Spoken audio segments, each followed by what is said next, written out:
The Dream of Debs by Jack London. I awoke fully an hour before my customary time. This in itself was remarkable, and I lay very wide awake, pondering over it. Something was the matter, something was wrong, I knew not what. I was oppressed by a premonition of something terrible that had happened or was about to happen, but what was it? I strove to orient myself. I remembered that at the time of the great earthquake of 1906, many claimed they awakened some moments before the first shock, and that during these moments they experienced strange feelings of dread. Was San Francisco again to be visited by earthquake? I lay for a full minute, numbly expectant, but there occurred no reeling of walls nor shock and grind of falling masonry. All was quiet, that was it, the silence. No wonder I had been perturbed. The hum of the great live city was strangely absent. The surface cars passed along my street at that time of day on an average of one every 3 minutes, but in the 10 succeeding minutes not a car passed. Perhaps it was a street railway strike, was my thought, or perhaps there had been an accident and the power was shut off. But no, the silence was too profound. I heard no jar and rattle of wagon wheels, nor stamp of iron-shod hoofs straining up the steep cobblestones.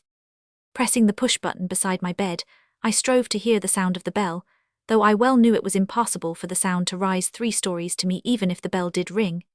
It rang all right, for a few minutes later Brown entered with the tray and morning paper.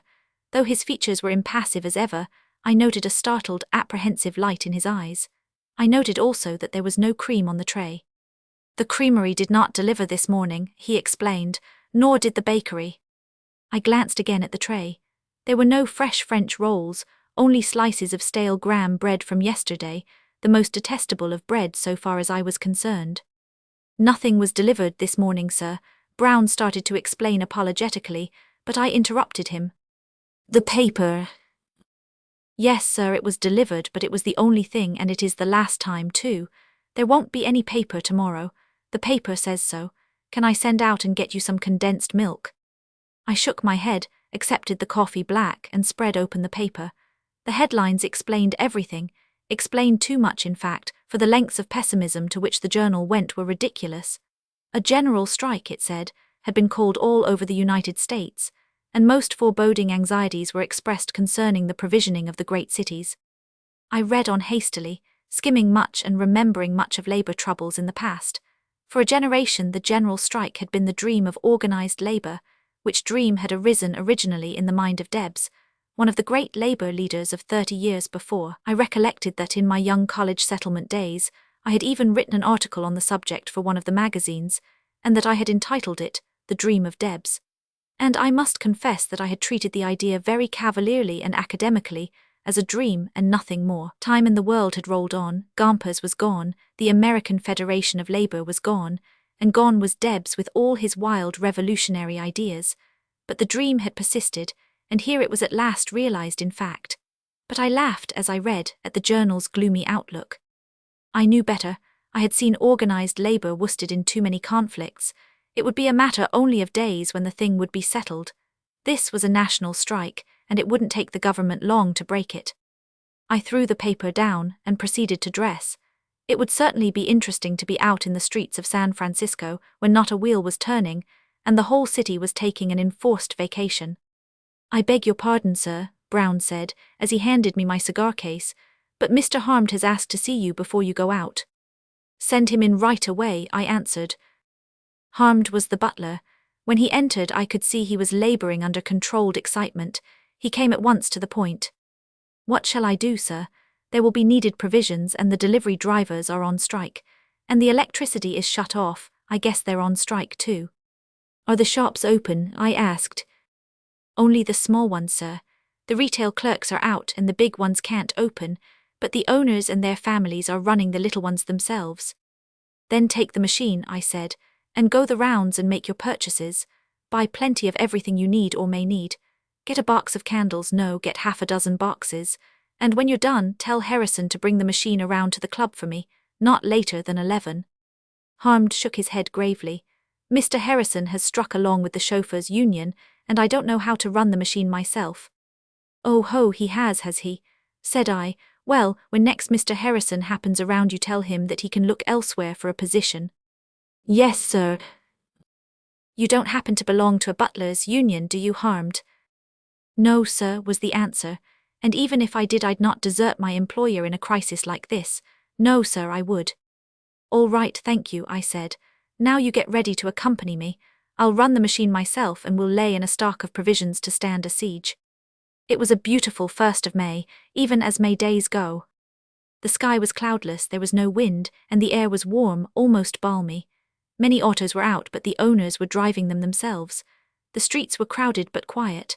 The working class, dressed in its Sunday best, was out taking the air and observing the effects of the strike. It was all so unusual, and withal so peaceful that I found myself enjoying it. My nerves were tingling with mild excitement. It was a sort of placid adventure. I passed Miss Chickering. She was at the helm of her little runabout. She swung around and came after me, catching me at the corner. "Oh, Mr. Corf," she hailed, "do you know where I can buy candles? I've been to a dozen shops and they're all sold out. It's dreadfully awful, isn't it?" But her sparkling eyes gave the lie to her words. Like the rest of us, she was enjoying it hugely. Quite an adventure it was, getting those candles. It was not until we went across the city and down into the working-class quarter south of Market Street that we found small corner groceries that had not yet sold out. Miss Chickering thought 1 box was sufficient, but I persuaded her into taking 4. My car was large, and I laid in a dozen boxes. There was no telling what delays might arise in the settlement of the strike. Also, I filled the car with sacks of flour, baking powder, tinned goods, and all the ordinary necessaries of life suggested by Harmed, who fussed around and clucked over the purchases like an anxious old hen. The remarkable thing, that first day of the strike, was that no one really apprehended anything serious. The announcement of organized labor in the morning papers that it was prepared to stay out a month or 3 months was laughed at, and yet that very first day we might have guessed as much from the fact that the working class took practically no part in the great rush to buy provisions. Of course not. For weeks and months, craftily and secretly, the whole working class had been laying in private stocks of provisions. That was why we were permitted to go down and buy out the little groceries in the working class neighborhoods. It was not until I arrived at the club that afternoon that I began to feel the first alarm. Everything was in confusion. There were no olives for the cocktails, and the service was by hitches and jerks. Most of the men were angry, and all were worried. A babel of voices greeted me as I entered.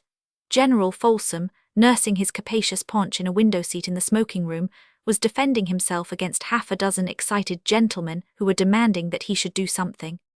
"What can I do more than I have done?" he was saying. "There are no orders from Washington. If you gentlemen will get a wire through, I'll do anything I am commanded to do. But I don't see what can be done. The first thing I did this morning, as soon as I learned of the strike, was to order in the troops from the Presidio, 3,000 of them. They're guarding the banks, the mint, the post office, and all the public buildings. There is no disorder whatever. The strikers are keeping the peace perfectly.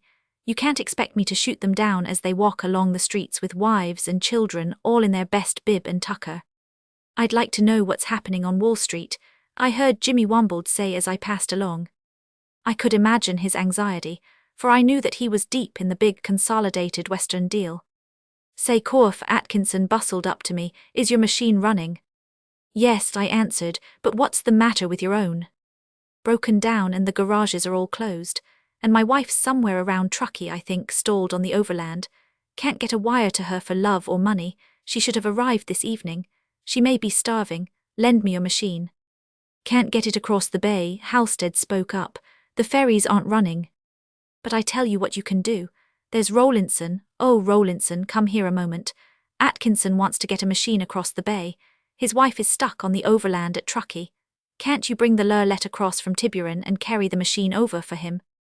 The Lurlet was a 200-ton, ocean-going schooner yacht. Rowlinson shook his head. "You couldn't get a longshoreman to land the machine on board, even if I could get the Lurlet over, which I can't, for the crew are members of the Coast Seamen's Union, and they're on strike along with the rest. But my wife may be starving." I could hear Atkinson wailing as I moved on. At the other end of the smoking room, I ran into a group of men bunched excitedly and angrily around Bertie Messner, and Bertie was stirring them up and prodding them in his cool, cynical way. Bertie didn't care about the strike. He didn't care much about anything. He was blasé, at least in all the clean things of life. The nasty things had no attraction for him. He was worth 20 millions, all of it in safe investments, and he had never done a tap of productive work in his life, inherited it all from his father and 2 uncles. He had been everywhere, seen everything, and done everything but get married, and this last in the face of the grim and determined attack of a few hundred ambitious mamas. For years he had been the greatest catch, and as yet he had avoided being caught. He was disgracefully eligible. On top of his wealth he was young, handsome, and, as I said before, clean. He was a great athlete, a young blonde god that did everything perfectly and admirably with the solitary exception of matrimony. And he didn't care about anything, had no ambitions, no passions, no desire to do the very things he did so much better than other men. This is sedition. One man in the group was crying, another called it revolt and revolution, and another called it anarchy. I can't see it, Bertie said. I have been out in the streets all morning. Perfect order reigns. I never saw a more law-abiding populace. There's no use calling it names. It's not any of those things. It's just what it claims to be, a general strike, and it's your turn to play, gentlemen. And we'll play all right, cried Garfield, one of the traction millionaires. We'll show this dirt where its place is, the beasts. Wait till the government takes a hand. But where is the government? Bertie interposed. It might as well be at the bottom of the sea so far as you're concerned. You don't know what's happening at Washington. You don't know whether you've got a government or not. Don't you worry about that, Garfield blurted out. I assure you I'm not worrying, Bertie smiled languidly. But it seems to me it's what you fellows are doing. Look in the glass, Garfield.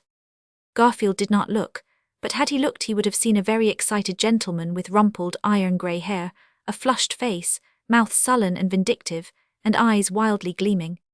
It's not right, I tell you, little Hanover said, and from his tone I was sure that he had already said it a number of times. Now that's going too far, Hanover, Bertie replied. You fellows make me tired. You're all open shop men. You've eroded my eardrums with your endless gabble for the open shop and the right of a man to work. You've harangued along those lines for years. Labour is doing nothing wrong in going out on this general strike. It is violating no law of God nor man. Don't you talk, Hanover. You've been ringing the changes too long on the God-given right to work. Or not to work, you can't escape the corollary.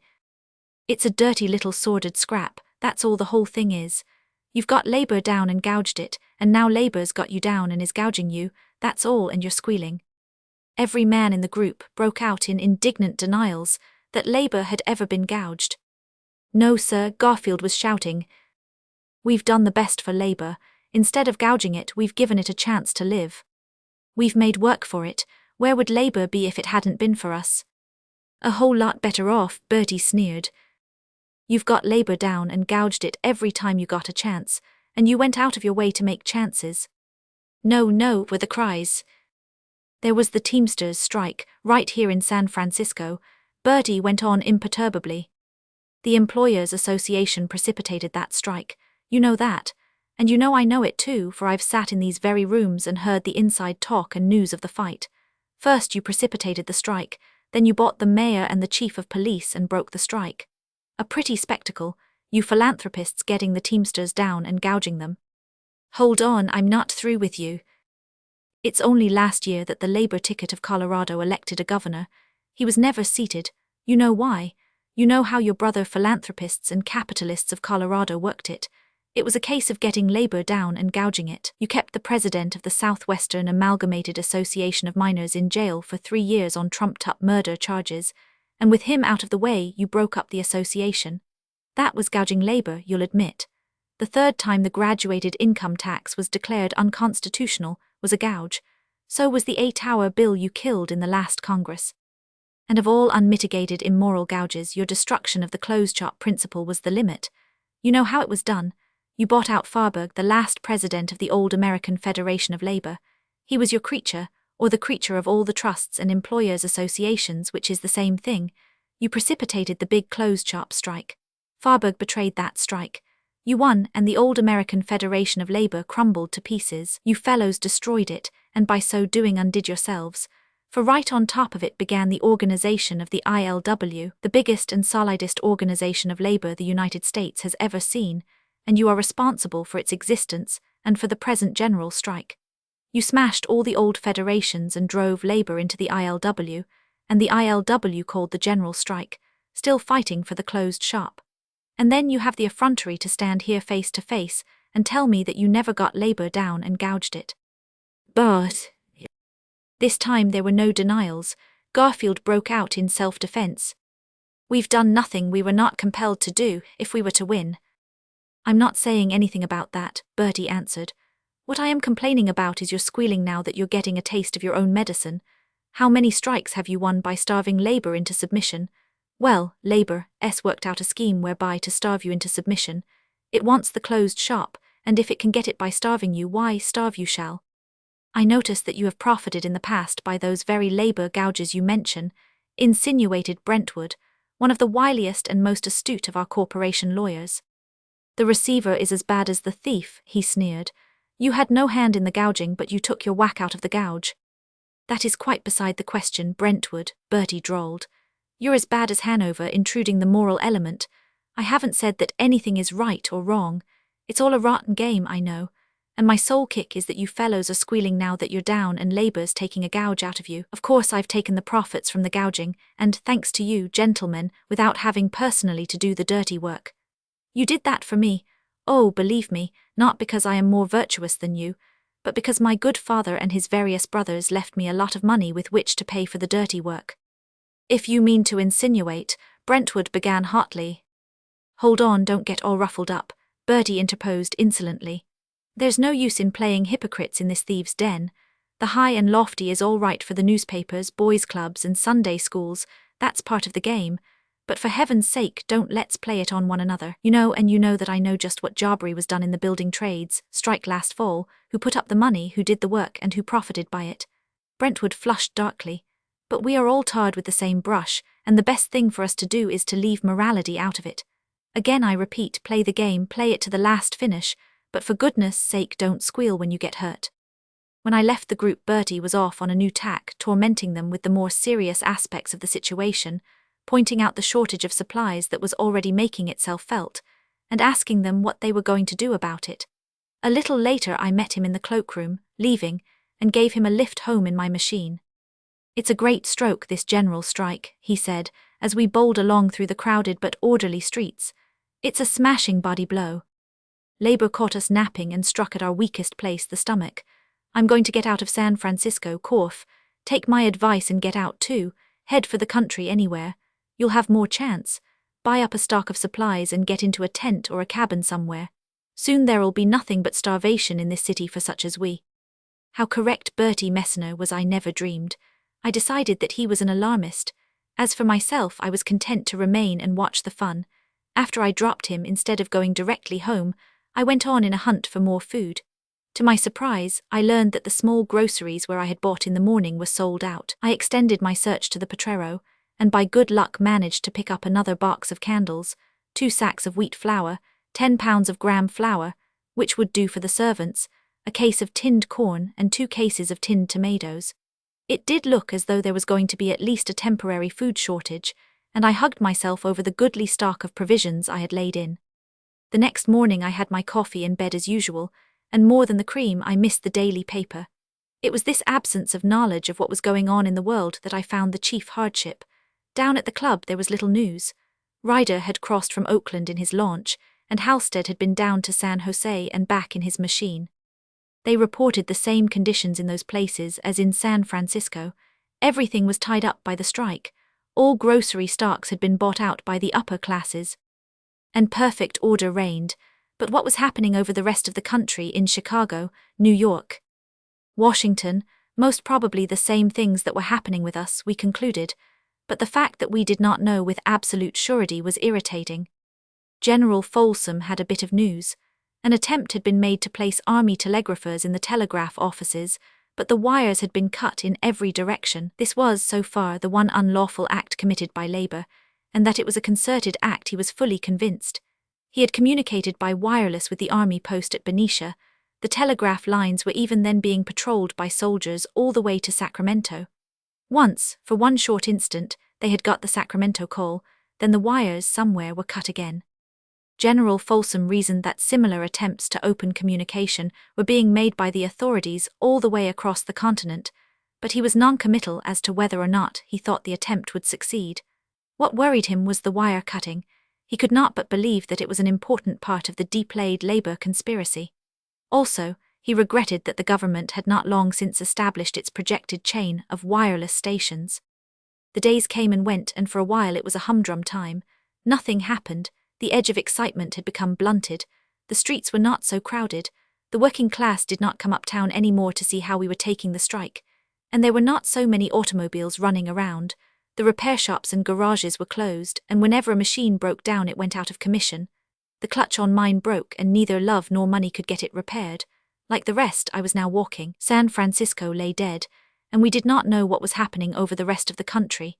But from the very fact that we did not know, we could conclude only that the rest of the country lay as dead as San Francisco. From time to time, the city was placarded with the proclamations of organized labor. These had been printed months before, and evidenced how thoroughly the ILW had prepared for the strike. Every detail had been worked out long in advance. No violence had occurred as yet, with the exception of the shooting of a few wire cutters by the soldiers, but the people of the slums were starving and growing ominously restless. The businessmen, the millionaires, and the professional class held meetings and passed resolutions, but there was no way of making the proclamations public.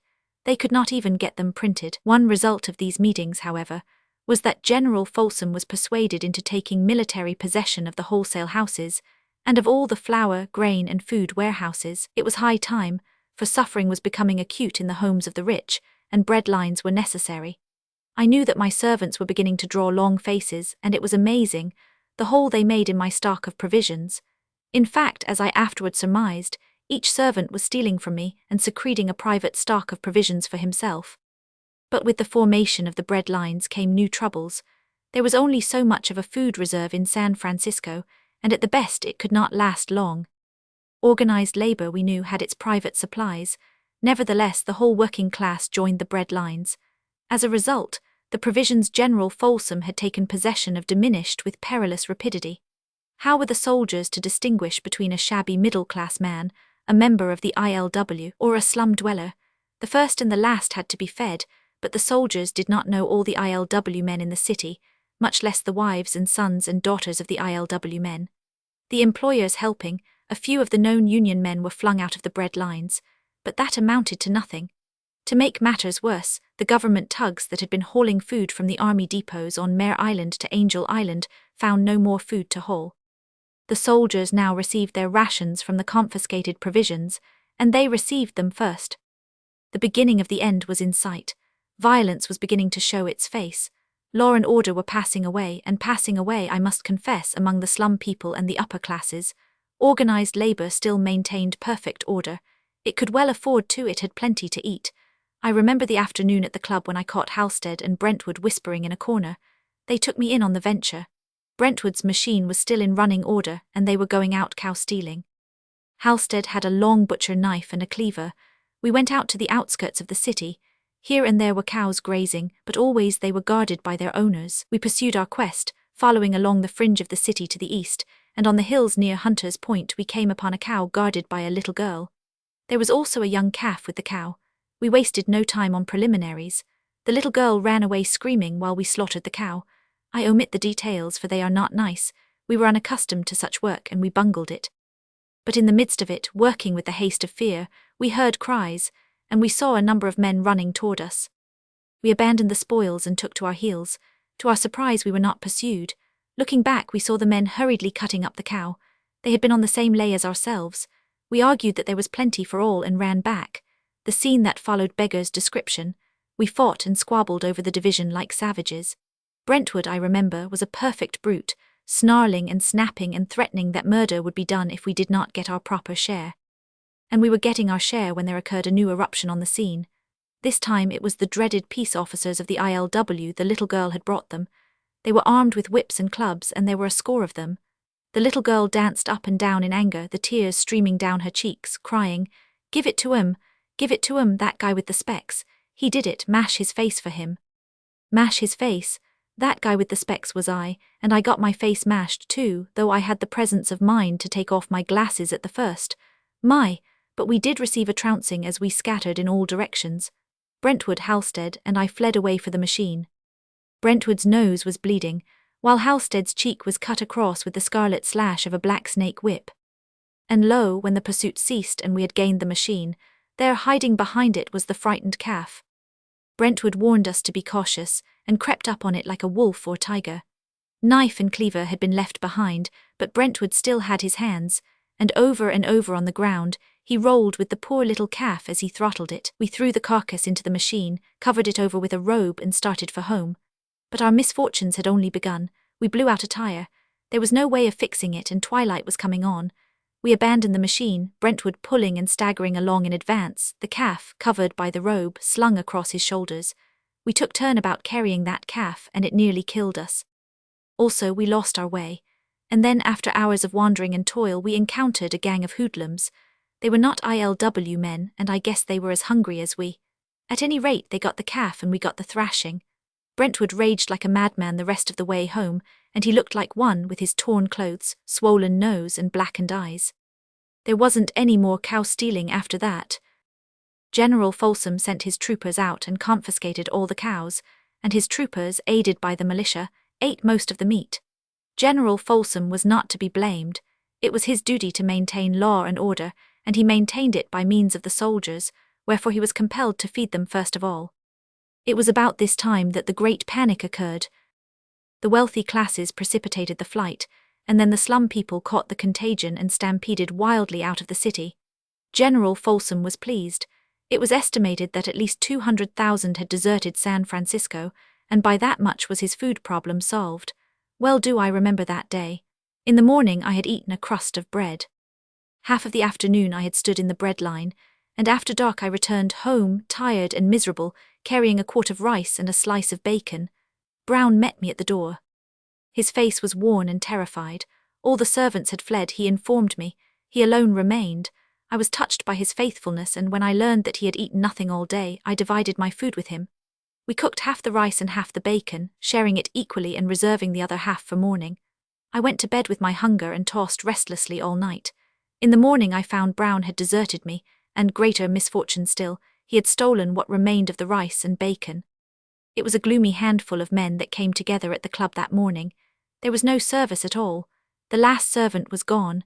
I noticed too that the silver was gone, and I learned where it had gone. The servants had not taken it for the reason, I presume, that the club members got to it first. Their method of disposing of it was simple. Down south of Market Street in the dwellings of the ILW, the housewives had given square meals in exchange for it. I went back to my house. Yes, my silver was gone, all but a massive pitcher. This I wrapped up and carried down south of Market Street. I felt better after the meal, and returned to the club to learn if there was anything new in the situation.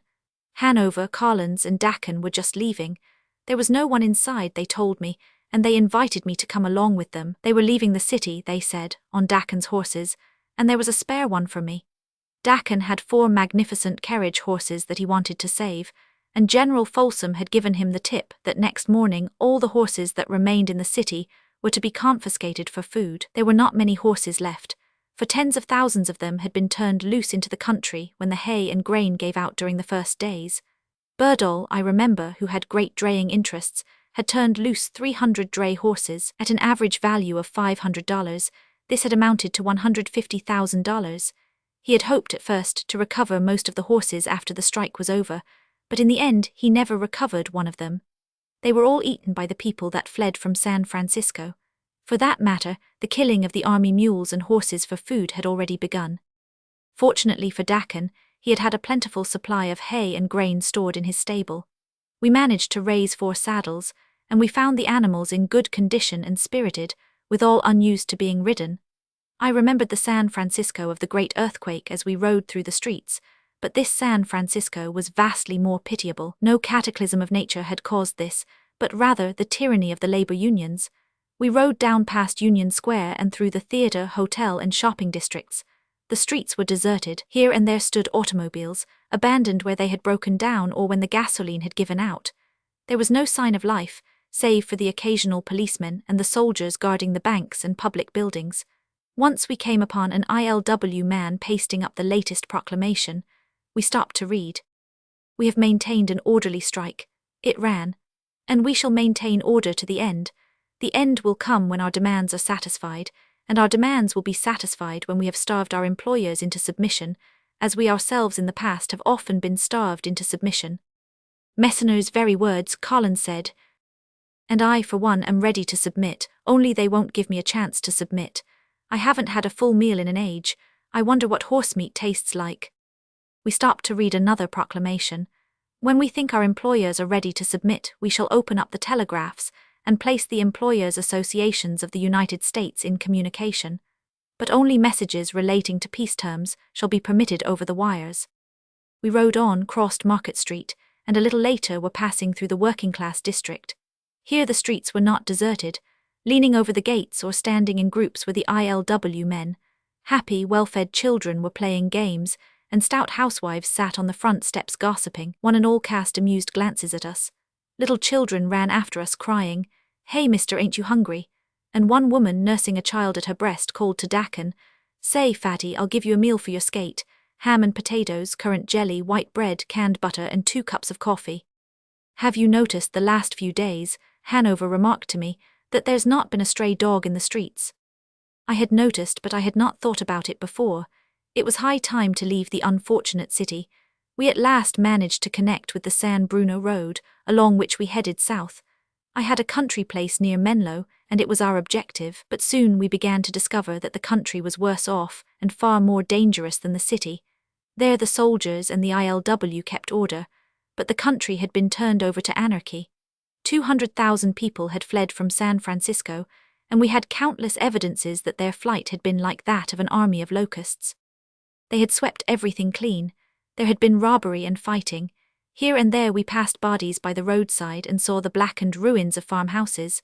The fences were down, and the crops had been trampled by the feet of a multitude.